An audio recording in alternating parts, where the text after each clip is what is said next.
¿Cómo les va? Nuevamente con ustedes a través de los protagonistas del fin del mundo. Y seguimos haciendo estas aperturas de programa, recordando entrevistas a través de las charlas con antiguos pobladores, en una fecha muy especial, como es el aniversario de la ciudad de Ushuaia. Y en este lugar de la última vista tenemos una referencia importante de la ciudad de Ushuaia, que es el trencito, el famoso tren del presidio, y que ahora se recrea, ¿no?, para los que vivimos aquí o los que nos visitan, los turistas, etc. Así que hoy hablaremos del aniversario de Ushuaia y lo vamos a hacer de una manera distinta. Vamos a poner al aire tramos de una entrevista realizada en el año 2008 con un recordado y querido vecino de nuestra ciudad como fue don Manolo Gómez. Manolo nos va a hablar de su lugar de origen en la isla de Chiloé y por qué llega a la Argentina y específicamente a la ciudad de Ushuaia. Nos va a hablar de Elena, de su esposa y también de un emprendimiento que hasta el día de hoy los antiguos pobladores recuerdan como era el bar y hotel Hispano, ubicado en la esquina de San Martín y 9 de julio, lo que hoy conocemos como el shopping, ¿no?, el primer shopping o galería de nuestra ciudad que sigue funcionando hasta estos días. Así que vamos ya con la primera parte de esa entrevista. Yo vine un 3 de julio del año 40, más o menos a las 3:30 de la tarde en barco. Salí de Punta Arenas en coche, agarré el barco en Gallego y vine acá. Ajá. ¿En qué? ¿Se acuerda qué barco era? Comodoro Rivadavia. Eran esos barcos que traían no solo pasajeros, sino también... Carga mixta. ¿Traían? Carga. Cargas para la cárcel. Y para el pueblo, ¿eh? Si ese tiempo venía cada 6 meses un barco. Y cuando llegamos nosotros estaba como le dijera, como pájaro ahí en el muelle. Y el muelle llegaba donde está la escalera esa que está ahí, con el arco así. Sí. Ahí llegaba el muelle. Claro, toda la población iba, cuando llegaba un barco, en un acontecimiento, Claro, algo, una fiesta. Alguno esperaba algo de familia. Claro. Mercaderías, cartas, Claro, revistas, claro. diarias, ¿es cierto? Don Manolo, de usted me dijo que es de Chile, me contaba Sí. fuera de micrófono. ¿De qué lugar de Chile? De Chiloé, el pueblo se llama Keile. ¿Cómo es ese pueblo, Keiler? Chiquito es. No, ahora puede ser que crezca. De que estuvo Pinochet, algo más hizo. Ajá. Porque ¿Qué es un hizo pueblo? huellas. Sí, y es un pueblo pesquero, fundamentalmente. Chiloé, fundamentalmente. Pesquero es toda la provincia, Ajá. toda la isla.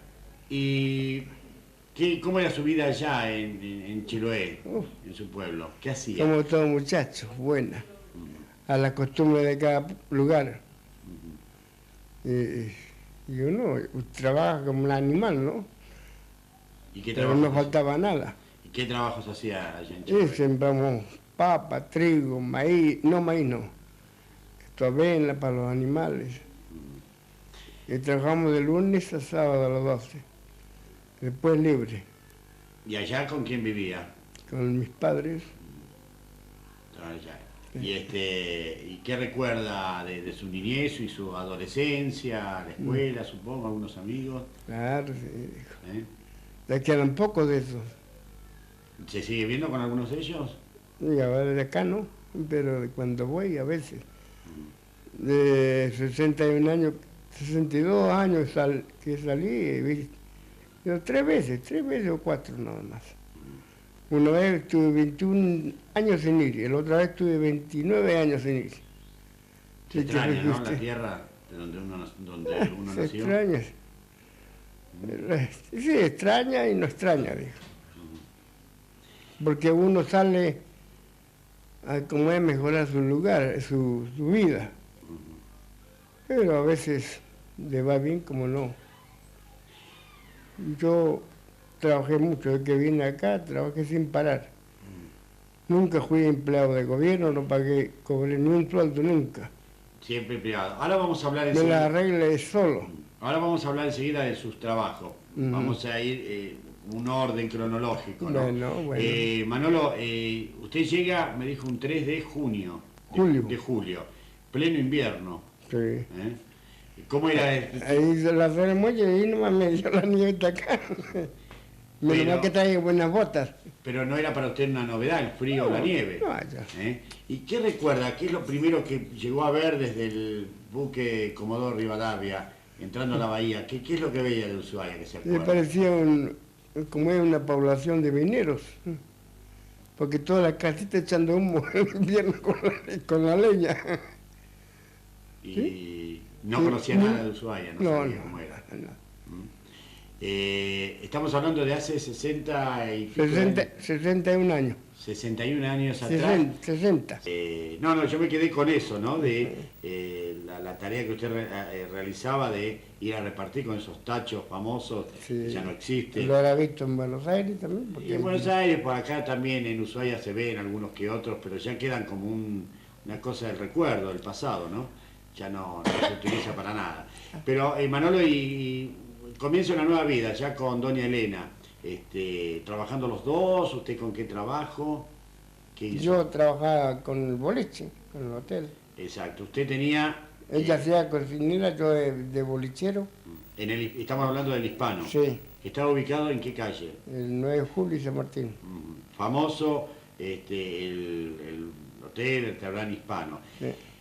¿Cómo era la vida ahí en el Hispano? ¿Qué Era buena. actividades había? Primero era buena. Buena, había que lidiar con mucha gente, porque ese tiempo no era gente mala la que había, ¿no? Pero habían que le gustaba la roña. Para robar no, tomaban así, como caballos, como se dice. ¿Y quiénes iban al Hispano? ¿Todo el pueblo? Sí, todo el pueblo. Ujú. Hasta el gobernador iba, Iban al Campos. Hispano. El gobernador Campos, Ernesto Campos. claro. Bueno, Y pero el último gobernador que fue estuvo, ese que murió en el avión ahí Trejo Noel. también, como éramos medio amigos con Suriano también. Adolfo Ciurano. Han pasado muchos por el Hispano. Pero ¿qué le ofrecía el Hispano que hacía que todo el mundo fuera allá? Era el clima, bueno, usted me dice que era muy bueno, muy lindo, ¿no? Sí, nosotros, yo era amistoso, muy conocido. ¿Y costó mucho el instalar el Hispano? No, yo lo compré instalado. Lo compré instalado, ajá. Y eso significó mucho sacrificio, seguro. Sí, todo mi trabajo. Fue un riesgo, ¿no? Una inversión que hizo. Sí. ¿Y qué le ofrecía el Hispano a los parroquianos, a los que iban allí a... De todo, de todo. Sí, más allá de la atención de comidas y eso, pero se podía jugar, si jugaban... Pero no jugaban. por plata. ¿Y qué juegos eran? En el mostrador, el cacho que se jugaba por la copa. Y en la mesa también se jugaba por la copa. ¿Y qué juegos? ¿Truco? Truco, Ese era el más... el más conocido de popular. la zona, el más Sí. popular. Después se armó la de, como el Cabrero, por los viejos, porque ahí los sábados y domingos era como un club marino, porque todos los marinos eran conocidos conmigo y iban ahí. ¿Y recuerda algunos vecinos de esta ciudad que eran clientes del Hispano? Usted me nombró algunos gobernadores como Campos, Ciurano, pero Sí. ¿a qué familias recuerda que fueran allí? Sí, ahí estaba el niño Fernández, también tuvo boliche después. Don Romero, finado, el viejo. Y así, Raimundo Fernández. Ese fue uno también de los primeros argentinos que conocí aquí. Y muy buen hombre era, ¿eh? ¿Y estaba abierto hasta muy tarde? el No, hasta Hispano? la 1 de la mañana, las 2. Usted atendiendo al público. Sí, ¿Y doña Elena en la cocina? sí. ¿Qué comida? ¿Había alguna comida que la traía más a...? Veo que siempre pasa, ¿no? Que un restaurante presenta una comida estrella, ¿no? Bueno, le gusta todo. aquellos tiempos era muy poca la variación que había porque no había cosas. Antes no me conseguían una zanahoria fresca, ni acelgas, ni repollos. Así que la comida no era muy variada, No, pero rica. Yo sé que la cocina de Hispano era buena. Era porque buena. era buena, tenía buena mano para cocinar, es el guiso de lentejas. Sí. Bueno, usted sabe que los pilotos esos de la aerolínea cuando hacían noche acá iban a comer allá. Cuando entró la Marina ya vino cada 30 días en barco, pero antes eran seis meses. Claro, claro, mucho más. A partir de la instalación de la Armada aquí. ¿Y cuáles son sus amigos, cuáles eran sus amigos de esa época? Estamos hablando 40, el 50, el 60. ¿Cuáles eran sus amigos que recuerda? Sí, amigos bastante, pero la mayoría ya se fueron con San Pedro. Bueno, pero bueno es recordarlos, ¿quiénes eran? Y la familia que era don Romero, Felipe. ¿Y quién más se acuerda? El niño Fernández, la mujer vive todavía. Y después la familia de Ernesto. ¿Eran sus amigos que eran de salir, de ir de excursión yo o no? No salía mucho. ¿No? Cuando soltero salía así ahí, arriba donde está el Incojué. En plena San Martín. No, la otra arriba. Arriba, la de Loque. En de Loque. A divertirse un poco. Claro, pero más vale. Más de uno había, porque cuando hicieron ahí, hicieron una zanja que estuvo más de un año.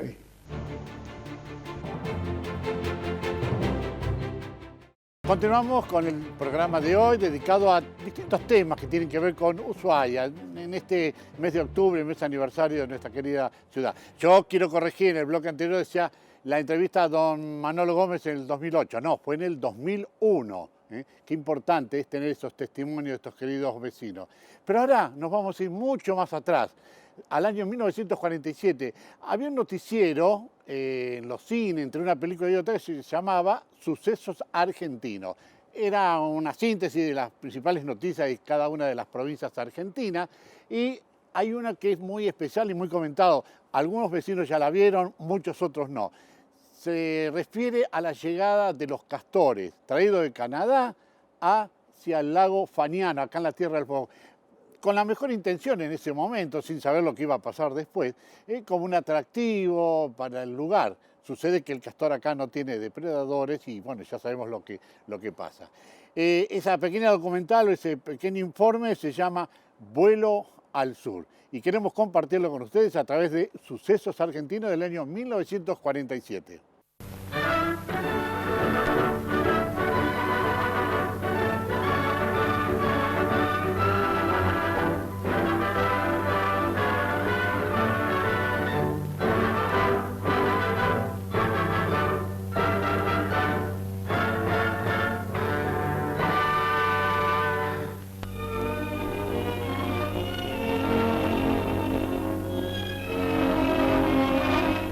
Nuestra Marina, con el fin de enriquecer la fauna argentina, adquirió en Canadá 20 castores que realizaron un extraordinario viaje aéreo desde Moose Lake, en Manitoba, por Miami, Río de Janeiro hasta Buenos Aires. Participaremos en parte de la aventura de estos valiosos ejemplares, en los que se invirtió la suma de 120.000 pesos, 6.000 pesos cada uno. ¿Se dan cuenta? Presenciamos los detalles de su reembarque. Poco tiempo les queda ya de cautiverio. Su destino es Tierra del Fuego. Ya iniciamos el vuelo al sur. Sobrevolamos la provincia de Buenos Aires. En nuestro cinematográfico viaje, llegamos al límite de las gobernaciones de La Pampa y Río Negro, demarcado por el río Colorado.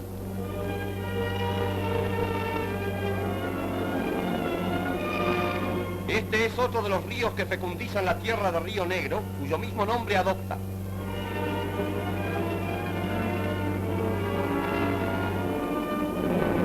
Llegamos ahora a Comodoro Rivadavia, la región que provee a nuestra riqueza mineral sus fuentes más fecundas.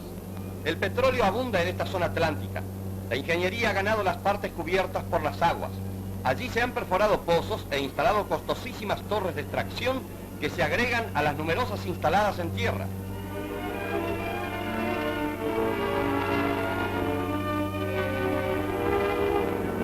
Continuamos nuestra ruta aérea hacia los puntos más australes del país.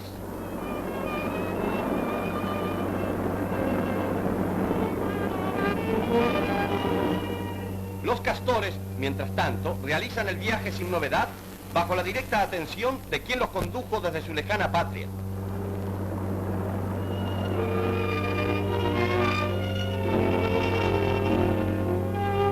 Estamos en territorio fueguino. Nos encaminamos ya directamente a la zona lacustre elegida para depositar la valiosa carga.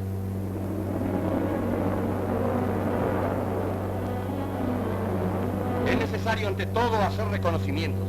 Debe situarse la zona más propicia para la vida de los castores en los 100 kilómetros de extensión del lago Fagnano, que es este que avistamos. Durante el vuelo no podemos sustraernos a tanta maravilla natural. Realizado el primer reconocimiento, se buscan más acogedores lugares de descanso en Ushuaia, la capital del territorio.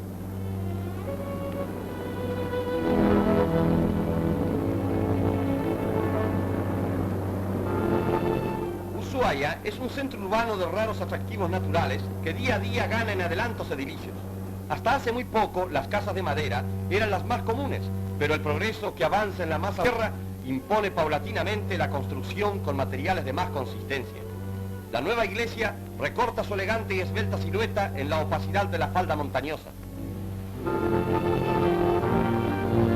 Este edificio será destinado a cuarteles. Da una idea de la preocupación que se alienta por el adelanto de Ushuaia, la escollera que se está construyendo para unir la población con el lugar donde se levantan los cuarteles. Alejándonos algunos pocos kilómetros de la población en dirección a Río Grande, llegamos a uno de los más pintorescos lugares de la gobernación, los Altos de Monte Olivia, hermosa cascada natural que se aprovechará para producir la energía eléctrica indispensable para las crecientes necesidades de la capital del territorio. La fauna fueguina es incalculablemente rica. Durante nuestra estada en Ushuaia, comprobamos en una excursión a los canales la existencia de miles y miles de lobos marinos.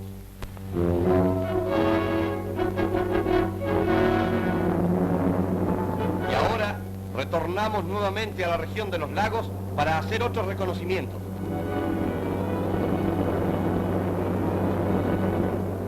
Estos espesos bosques dan una idea de la exuberancia vegetal de la zona.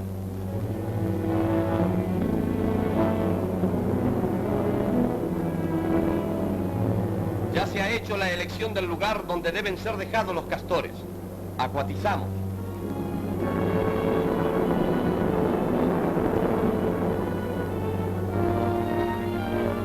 Es necesario aún hacer otros reconocimientos parciales y para ello nos valemos de un bote de goma. Podemos apreciar aquí la cristalina transparencia de las aguas.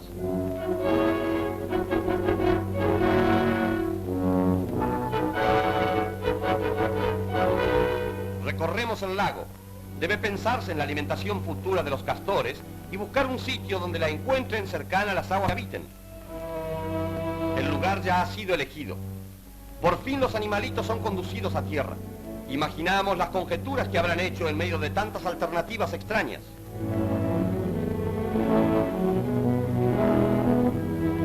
Los castores se alimentan de cortezas y ramas de árboles que aquí encontrarán en abundancia.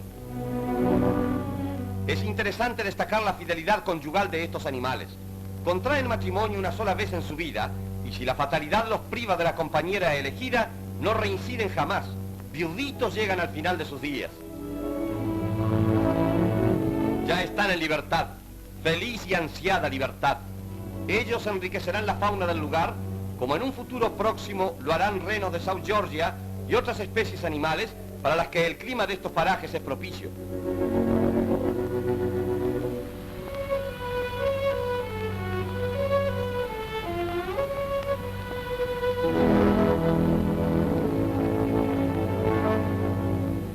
Este es el lugar donde quedarán los castores de Moose Lake. Agua, frío y el marco magnífico de las montañas de severa imponencia ampararán sus vidas futuras.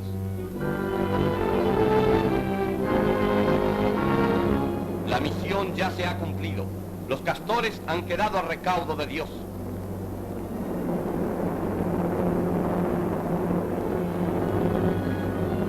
Emprendemos el viaje de regreso. Echamos una última mirada a tan maravillosos paisajes. Extasiamos nuestra vista en la contemplación de la belleza más efectiva, la que brinda la naturaleza en su esencia más pura, en su grandiosidad más real, en su significación más profunda.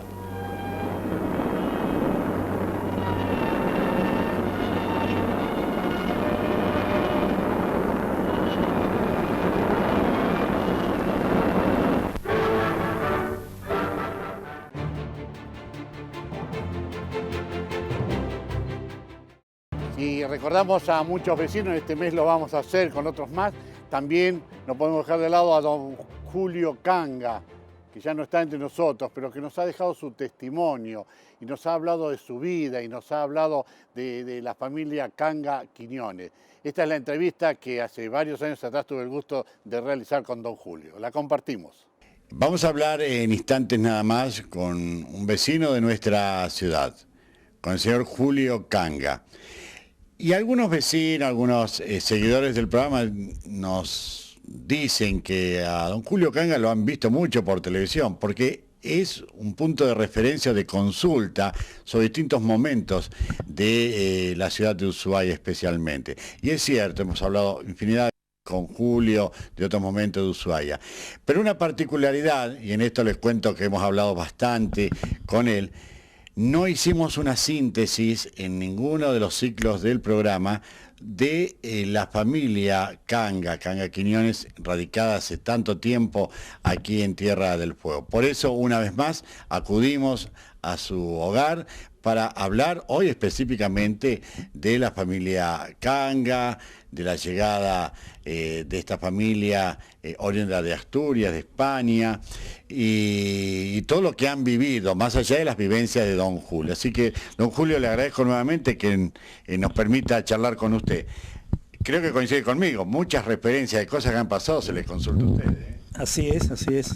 Todavía conservamos algunos recuerdos. Exactamente. Algunos recuerdos. Y yo creo, Julio, que es importante por estas nuevas generaciones, ¿no? Conocer un poco la historia de este lugar. Yo lo creo, ya lo creo. Considero que es muy importante estos programas porque de alguna manera van a ir plasmando los recuerdos, la historia en fin, lo que fue el inicio, que fue bastante, diría yo, bastante duro por la lejanía, por la falta de comunicación. Los otros días el arquitecto Lupiano me pidió un escrito, le preparé unas semblanzas de recuerdos así, y ahí le pintaba y destacaba especialmente la vida que para nosotros era feliz porque éramos chicos, pero ahora que soy mayor considero cómo habrá sido para nuestros padres, ¿no? Claro. Y para todos los pobladores en aquellos años, ¿no? Hoy no se concibe un alejamiento de la isla de Tierra del Fuego con el resto del país. Hoy es una cosa muy normal el hecho de ir y venir, pero no era así, como usted bien lo dice, para sus padres y para usted mismo cuando era pequeño. Claro. Yo, por ejemplo, bueno, las comunicaciones eran nada más que por vía marítima, y generalmente un viaje a Buenos Aires significaba 20, 25 días, cuando no un mes, dependía de las condiciones. Los barcos no eran más lentos que los de ahora. Y yo no salí de la isla hasta no tener 14 años. Así que todo lo que sabía del país y de las cosas era algo imaginativo, lo que veía en mis estudios primarios. Y bueno, pensando siempre que el norte, bueno, detrás de estas montañas, quién sabe todo lo que hay. No me lo podía imaginar, ¿no? Así que... Hablemos un poco de su familia, de sus padres, la llegada de ellos. Yo decía recién en la apertura que son oriundos de España, de Asturias. ¿Cómo se da el hecho de que su papá llegue a Tierra del Fuego? Sabemos de su papá que ha sido carpintero, que quiso estudiar algo relacionado con la minería, por familiares que había. Pero ¿cómo se da el hecho de venirse a Tierra del Fuego? Bueno, yo le voy a hacer una síntesis cómo llegó él acá, ¿no? Mi padre era de Mieres, de Asturias. Una familia, yo digo, de clase media, bien, con buenos recursos, porque creo que mi abuelo era empresario en construcciones. Pero cuando mi padre ya estaba en la edad del servicio militar, en España estaba todavía la guerra de los moros. Y entonces parece que las incorporaciones al servicio militar eran muchas veces temidas porque los mandaban a la guerra y entonces mi padre tal vez cuando ese espíritu aventurero un poco joven, decidió venir a la América. Y los abuelos decían, preferimos que te vayas a hacer las Américas y que no te vayas a la guerra con los moros. Porque yo tuve un tío que estuvo 4 años y salvó la vida de casualidad. Y bueno, fue así que vino buscando unos parientes que tenía acá por la Patagonia, porque también habían venido los Menéndez, había muchas familias, sobre todo asturianas, que estaban radicados en el Gran Buenos Aires y algunos en la Patagonia. Puede ser algunos en Río Gallego, inclusive. Puede ser en Río Gallego, sí. Recaló en Deseado. Bueno, pero yo supongo que, me imagino lo que puede haber sido en aquellos años la Patagonia y toda esta parte del sur, que en cierto modo lo decepcionó un poco, ¿no? Entonces, estuvo también en Punta Arenas y bueno, sintió el deseo de volverse a España. Entonces, con ese propósito, buscaba emplearse en algún lado para juntar algunos recursos y poder costearse el viaje de vuelta. Es así entonces que se enteran que aquí había un instituto, un presidio de institutos penales, con mucha posibilidad de trabajo, y se vino para acá. Y habrá estado 1 año, 2 años, y decidió volver. Esto fue allá en el año 1900, él vino en 1910, y en 1914 se embarcó, amargado, ya desilusionado. Imagínense lo que podría haber sido esto. Esto es una cosa increíble. Aparte, un clima muy riguroso, y se embarcó en el Sarmiento en el mes de mayo o abril, no me acuerdo, de 1914, y naufragó acá en Remolino. Todavía está esa anécdota tan conocida que dijo, yo de esta tierra no me quiero llevar ni la suela de los zapatos. Sacudió los zapatos allá al embarcarse, hizo toda una parodia, y a las pocas horas naufragaba acá en Remolino. Entonces ahí perdió casi todas sus pertenencias y forzosamente tuvo que volver, más allá de algunas dificultades que casi naufragan cuando volvían con el bote, porque, bueno, encararon el regreso porque estaban parando en unos galpones con mucho frío, todos mojados, y la fragata Sarmiento, que venía en sus viajes periódicos, los levantó y los trajo. Así que así se da su regreso acá. Bueno, esto es, y antes de ir al corte, esto es ya forma parte de las leyendas de Tierra del Fuego, lo que decía su papá. Ni la tierra de estos botines, creo que decía, no queríamos nada. Y lo que hace referencia a don Julio es, sí, a ese naufragio del Sarmiento, justo en la Roca Lorenz, ¿no? En Punta Remolino. Parece que había mucho viento, sudoeste, una noche parece con nevando, poca visibilidad, entonces el barco se desplazó, digamos, un poco hacia la costa y se llevó la piedra por delante.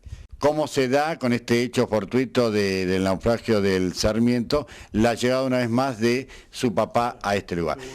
Por lo tanto, a lo mejor resignado y con toda la bronca, viene y se queda y empezar de nuevo. Empezar a trabajar justamente para rehacer su vida y juntar sus recursos, a lo mejor intentar de nuevo.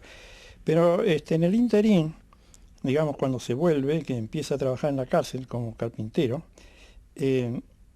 por esas cosas, acá había unos tíos, en aquella época no eran mis tíos, pero los hermanos González, que habían venido también a trabajar también por las mismas razones de España, porque yo supongo que debía ser la situación muy difícil, porque había terminado o estaba por comenzar la Primera Guerra Mundial, así que las cosas...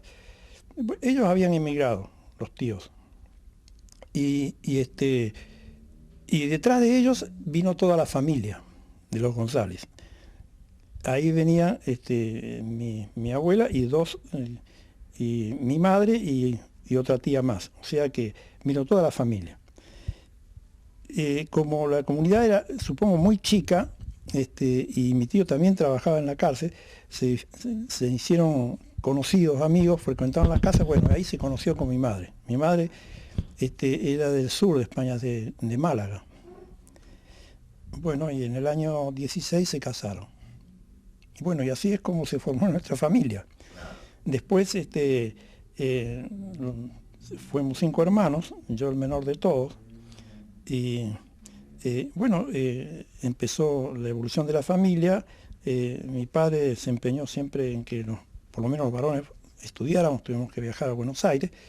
Todo eso hizo que él no pudiera cumplir más su sueño de volver a España, aunque sea alguna vez, porque la vida acá era muy, muy dura, los sueldos no alcanzaban. No es como en estos tiempos que se podía golpear la casa del gobierno para que le dieran una casa, cada uno tenía que arreglarse con lo que podía. Los predios que daban, los terrenos, eran un cuarto de manzana. Y bueno, ahí tenían que tener su quintita, en verano se cosechaba la papa, teníamos un poco de verdura, y bueno, y alguna gallina, qué sé yo, todo eso, con eso se ayudaba a la familia. Entonces, se podía llevar, era una vida tranquila, pero también sacrificada, ¿no? Don Julio, hablando de su casa, para ubicar a quien lo está escuchando y viendo, ¿dónde estaba ubicada? Digamos las calles, y ponemos al aire las fotos de esa época. Usted nos hace la casa estaba ubicada físicamente en este mismo lugar que estamos nosotros. Sí, ahora es Gobernador Godoy. Antes la Godoy me parece que era longitudinal. Godoy me parece que era como la avenida San Martín. Y esta era la número 4. Las transversales estaban numeradas. Y las únicas calles que tenían el nombre eran la avenida Maipú, Gobernador Godoy, Gobernador de Loque y Paz, que son las longitudinales. Así que esta era la 4. Ahora es Godoy y de Loque. Está, digamos, en el mismo lugar, el mismo terreno, donde yo nací, donde me crié toda la vida, ¿no? Lo único que ha sido reciclada allá por el año 60, 70, ¿no? Porque era de chapa originalmente, como todas las casas, ¿no? ¿Y qué tal esa vida en esta casa, en esos años? Estamos hablando de qué década ya usted viviendo en esta casa. Y yo prácticamente yo nací en el año 1928. ¿Qué tal esa vida acá? Cuéntenos un poco. Usted me habla de una quinta que era muy común en esa época porque... Echábamos las papas para todo el año. Sacábamos, qué sé yo, no sé, 10 bolsas. Para lo cual también teníamos nosotros que, al decir nosotros, decía los niños, los menores de la familia, colaboraban en algunas tareas. Por ejemplo, cuando se hacía la cosecha de la papa, ayudábamos a embolsar y todas esas cosas, y durante el invierno o en la primavera siempre abastecer de leña la casa, porque había la leña era una cosa que había que mantener. Por ejemplo, en invierno había que tener la leña abastecida en galpones para que no se mojara. Pero ese sería como el gran depósito. Todos los días había que tener una reserva dentro de la casa para la mañana prender y fuego y esas cosas, ¿no? Yo diría que mi niñez fue muy feliz, porque uno cuando es chico, mientras que no le falte la comida y tiene algunos juguetes, aunque sean precarios, éramos felices, inocentes, porque no está la influencia de las épocas como puede ser ahora, ¿no? Nosotros prácticamente no había radio, ya después en los últimos años sí teníamos, pero cuando era más chico no teníamos radio. Entonces las noches de invierno, mi padre nos leía una novela, por ejemplo, como si fuera un capítulo, todas las noches nos leía un capítulo, ¿no? Y eso nos entretenía un poco hasta que venía la hora de acostarse para el otro día empezar. ¿Recuerdan de esas novelas? Sí, uno de los huérfanos de España, de la guerra, los huérfanos de España, me acuerdo. De alguna manera, don Julio, su papá lo que hacía era lo que hoy los jóvenes, los chicos ven en capítulos en la televisión, lo que antes era el radioteatro relatado. Nos reuníamos, claro, después de la cena, cuando ya reinaba, digamos, la calma, las actividades ya estaban, mi madre había terminado de hacer el aseo y de ordenar la cocina, nos sentábamos con buena calefacción, porque generalmente en aquellos años las casas, voy a destacar esto porque tenían una cocina amplia. Era una cocina comedor, donde estaba la cocina económica, que era la caldera, digamos, que estaba todo el día prendida. Entonces era el lugar, el corazón de la casa. Generalmente algunas habitaciones convergían ahí y era donde se radiaba el calor, ¿no es cierto? Entonces ahí era el lugar acogedor. Por eso que muchas veces nos costaba agarrar viaje para acostarnos, porque siempre las habitaciones estaban un poco más frescas. Nosotros teníamos un promedio de 4 frazadas, por lo menos.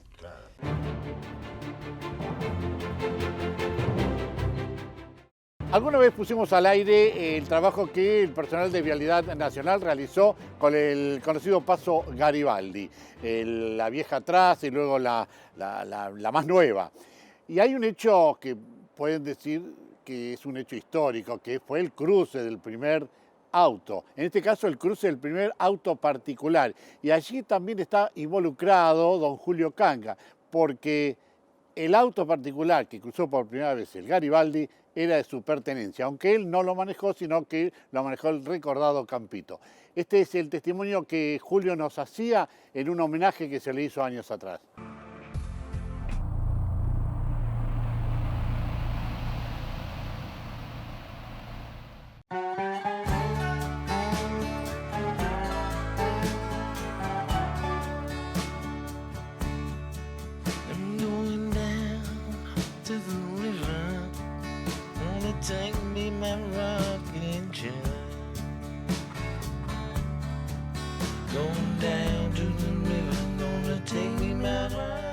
Don Julio, realmente esta nota no sé cómo empezarla, pero sí tiene un protagonista y es usted y es su familia, la familia Canga, y que está relacionado con el automovilismo de Tierra del Fuego, ¿no? Cuéntenos un poco la historia de ese auto particular que cruzó por primera vez la cordillera, la montaña desde Río Grande a Ushuaia. Bueno, allá por la década del 50 se empezó a formar una expectativa con la idea de que íbamos a poder cruzar a Río Grande. Eso significaba para nosotros como trasponer una barrera que hasta ese momento no había podido ser. Y entonces en Río Grande siempre había más actividad porque era una zona rural, mayores extensiones, y había posibilidades. Entré a averiguar si no podría comprar algún achatito, alguna cosa que no se usara. Y bueno, fue así como allá en el año 54, a fines del 53, un hermano que trabajaba en Vialidad me dijo: mira, en Río Grande, dice, parece que hay una chanta que la vende, dice, si la querés. Bueno, digo, comprala. Y bueno, yo la había comprado, pero el problema era que no la podíamos cruzar. Y en ese año, en los primeros meses del año 54, se fue haciendo realidad la posibilidad de cruzar, porque Vialidad estaba de alguna manera progresando con los mejoramientos de las picadas de la huella. Eso hoy Ruta 3. Lo que es Ruta 3, claro, que era una senda primero para herradura y después se fue mejorando y se fueron entusiasmando, y con fondos que ellos tenían de conservación y de mantenimiento, poco a poco fueron avanzando. Entonces, en el 54, ya digo, en los primeros meses, supimos que un vehículo militar había hecho el primer cruce de Río Grande hacia Ushuaia. Claro, con muchas dificultades y posiblemente ayudado con alguna máquina en los lugares más críticos, que era justamente el paso Garibaldi. A los pocos días, un vehículo de Vialidad, también oficial, emprendió un viaje a Río Grande, que el chofer, el hombre que lo conducía todavía está acá, que es Campos. Fueron a Río Grande, salieron un día viernes a la tarde y llegaron a las 2 de la madrugada del sábado a Río Grande. Bueno, cumplieron su cometido allí y emprendieron el regreso. Entonces me avisaron de que en ese momento podría algún chofer, un mecánico de Vialidad, que estaba también en Río Grande integrando esa comisión, podría traerme la chata. Y bueno, fue así como la trajeron. ¿Qué automarca, el modelo? ¿Recuerda? Era un Buick modelo 27. Sí, que estaba transformado en una pequeña chata, porque en realidad era un coche que lo habían transformado. Pero bueno, así se pudo cruzar. Don Julio hoy de alguna manera se reencuentra con ese primer auto. Acá el señor Boto un día me viene a ver, averiguando, a ver si parece que le habían dado la referencia que había tenido yo la propiedad de ese vehículo, y bueno, ahí empezó la historia, ¿no? Y entonces digo, no solamente lo tuve como de mi propiedad, sino que también fue el primero que cruzó, particular. Fue particular.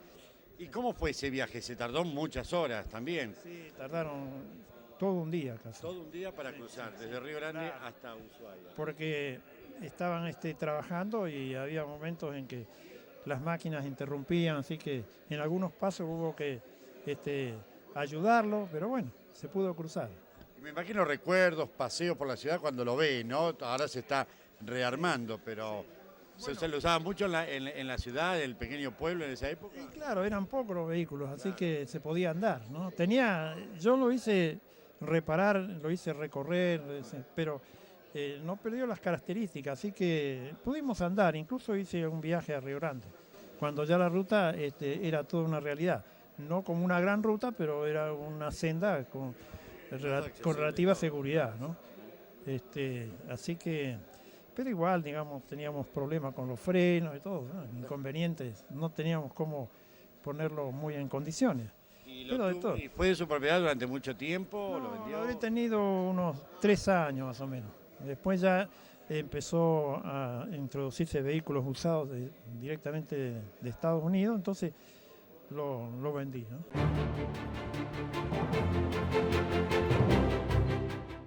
El libro recomendado hoy por la editora cultural Tierra del Fuego es Seriot, un superhéroe cartonero, el autor Bernardo Beckler.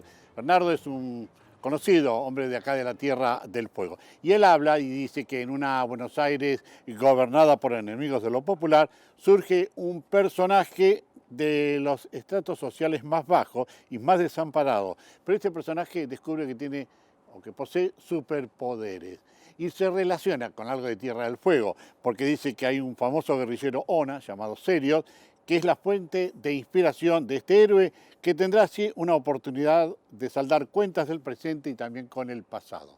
El libro entonces, Seriot, un superhéroe cartonero, de Bernardo Beckler. Y para cerrar el programa de hoy, en este mes aniversario de Ushuaia, y como lo hacemos prácticamente todos los años, vamos a poner al aire la marcha oficial de nuestra ciudad, que es la Marcha de Ushuaia.